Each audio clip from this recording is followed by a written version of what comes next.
Bom, eu gostaria de... Eu estou fazendo esse vídeo, pessoal, para tirar a dúvida de um inscrito que veio aqui na minha casa discutir sobre um tema, eu acho, de suma importância na eletrônica, né? Que ele me falou sobre DDP. O que é DDP? Diferença de potencial. O que acontece? A energia, ela não surge do nada. Concorda comigo? Para ter energia, tu precisa de um gerador. Ou seja, DDP nada mais é que uma diferença de potencial do positivo para o negativo. Então, o que acontece? Quando eu tenho uma diferença de potencial, eu tenho uma circulação de corrente elétrica. Né? A diferença de potencial que faz com que a corrente circule num fio. Por exemplo, uma pilha do polo positivo ao negativo, a diferença DDP dela é 1,5 volts. Tipo, a nossa rede elétrica, a minha aqui no caso, é 220 volts, certo? É a diferença de potencial do polo positivo ao negativo. É um gerador de energia. E como eu tenho gerador, eu também tenho os consumidores. Por exemplo, uma lâmpada, pessoal. Uma lâmpada, ela vai consumir energia. O que acontece numa lâmpada? No filamento dela vai ter certa resistência, e essa certa resistência vai gerar certa tensão. Concorda comigo? Quanto maior a resistência, maior a tensão gerada. E o que acontece? Sobe a tensão, sobe a resistência, tem uma circulação de corrente elétrica ali, o filamento da lâmpada vai acender, pessoal. O que é a potência? Potência não é a tensão vezes a corrente? Então, quanto mais resistência eu tiver, mais tensão vai ter, mais dissipação de potência, pessoal. Por isso que o filamento acende, a tensão ela é transformada em calor. Por isso que a gente vê assim o formato que fica o filamento da lâmpada, né? Ele fica aceso. O que acontece? Ó?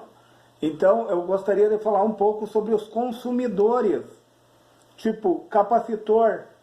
Eu tenho um capacitor gigantesco aqui, pessoal. Até ele é meio obsoleto, já está meio em desuso. Claro, em algumas aplicações ainda ele é utilizado, né? Mas você sabe, né, que o tamanho do capacitor foi reduzido e hoje nós temos capacitores cerâmicos do tipo SMD, né? São a nanotecnologia, né? Então, o que acontece? O capacitor, ele ao mesmo tempo que ele é um consumidor, ele também é um gerador. Por que ele é um gerador? O capacitor, como nós conhecemos, em altas frequências, ele funciona como um curto-circuito. Ele vai para o terra. Isso aí é em fração de segundos. E quando ele vai à terra, num curto-circuito, ele começa a se autocarregar. Ele vai se autocarregando, fração de segundos também, né, pessoal? E daí ele passa a ser uma chave aberta no circuito. Porque o capacitor, ele elimina as RFI, que são as interferências por radiofrequência, são as ondas eletromagnéticas que vêm de forma externa para dentro. Então o capacitor, nesse formato, né, de ondas eletromagnéticas, ele vai funcionar como um curto mandando para o terra, certo? E na corrente contínua ele vai funcionar como uma chave aberta. Por quê? Porque vai existir uma diferença de potencial, uma DDP, quando falta também lá na frente. Como o capacitor, ele atrasa a tensão e adianta a corrente, né? O capacitor atrasa a tensão, ele é um bloqueio, entendeu? Certo momento ele atrasa a tensão e adianta a corrente elétrica. A corrente vai na frente, se tu vai olhar no gráfico, né? Então, o que acontece? Quando existe uma diferença de potencial, uma falta lá na frente, ele vai suprir essa falta. E quando existe um excesso lá atrás, ele vai absorver. Entendeu? E os espúrios, tudo aquilo que vem para poluir, para trazer instabilidade no circuito elétrico, ele vai mandar para o terra. Olha que interessante. E eu gostaria de falar sobre a bobina também, pessoal. Então, ó, o capacitor, ele é um gerador. E também ele é o quê? Um consumidor. Ele gera e ele consome. Que interessante, né? E a bobina, pessoal? A bobina, o que ela faz no circuito? Em altas frequências, a bobina em altas frequências, ela vai funcionar como uma chave aberta, pessoal. Porque qual é a frequência da nossa rede elétrica? Eu tenho meus 220 volts, que é a DDP, né, a diferença de potencial, certo? E eu tenho 60 Hz, pessoal. 60 Hz, vocês concordam comigo que é uma frequência muito baixa? A bobina deixa passar os 60 Hz. Em contrapartida, tem os transientes que vêm lá da nossa rede, que são altas frequências, pessoal. Lá na casa dos 30 kHz aos 150 MHz, mais ou menos. Eu estou falando assim meio por cima, pessoal. Essas altas frequências, pessoal. Por isso que muitas vezes tem um Fzinho ali ó, nas bobinas SMD, que tu vê nas placas ali, ó, tem o F de filtro, porque ela é um filtro. Ela deixa passar os 60 Hz, em contrapartida ela bloqueia, ela funciona como uma chave aberta para essas altas frequências, né? E claro, ela mitiga, né? Ela diminui. E aquilo que passa por ela, pessoal, o capacitor se encarrega de mandar para o terra. Entenderam? Então eles são filtros. O capacitor e a bobina, eles funcionam como filtro. Já o transformador, eu tenho um transformador aqui, ó.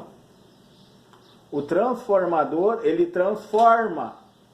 Tipo, a minha rede elétrica, esse transformador, ele pega os 220 volts, né? Vai entrar 220 nele, tá? Tá entrando 220 e ele transforma, tipo, esse daqui é um transformador.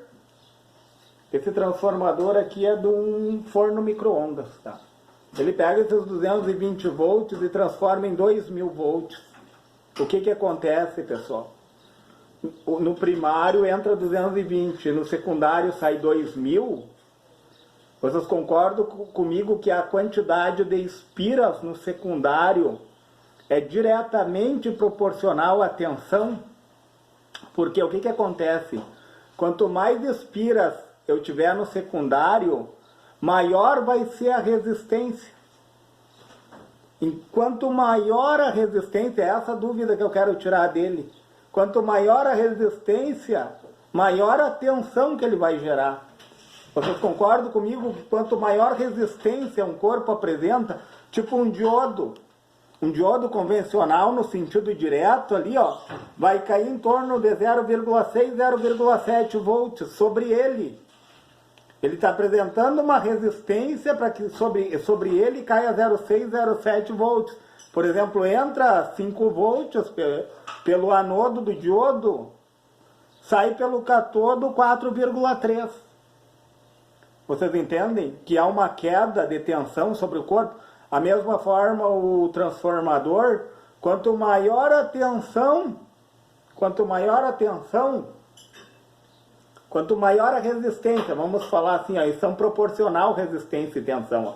Quanto maior resistência apresenta, maior tensão, menor corrente, pessoal. A corrente vai descer. Por que aqui, ó, no secundário, quando tem uma tensão muito alta, tem uma corrente insignificativa? Porque eles vão na contramão. Tensão e corrente, ó, maior resistência, sobe a resistência. Vocês concordam comigo que cai uma maior tensão? Quanto mais resistência, mais tensão vai ter sobre aquele corpo. Então, quanto mais enrolamentos, maior tensão vai ter no secundário, menor corrente.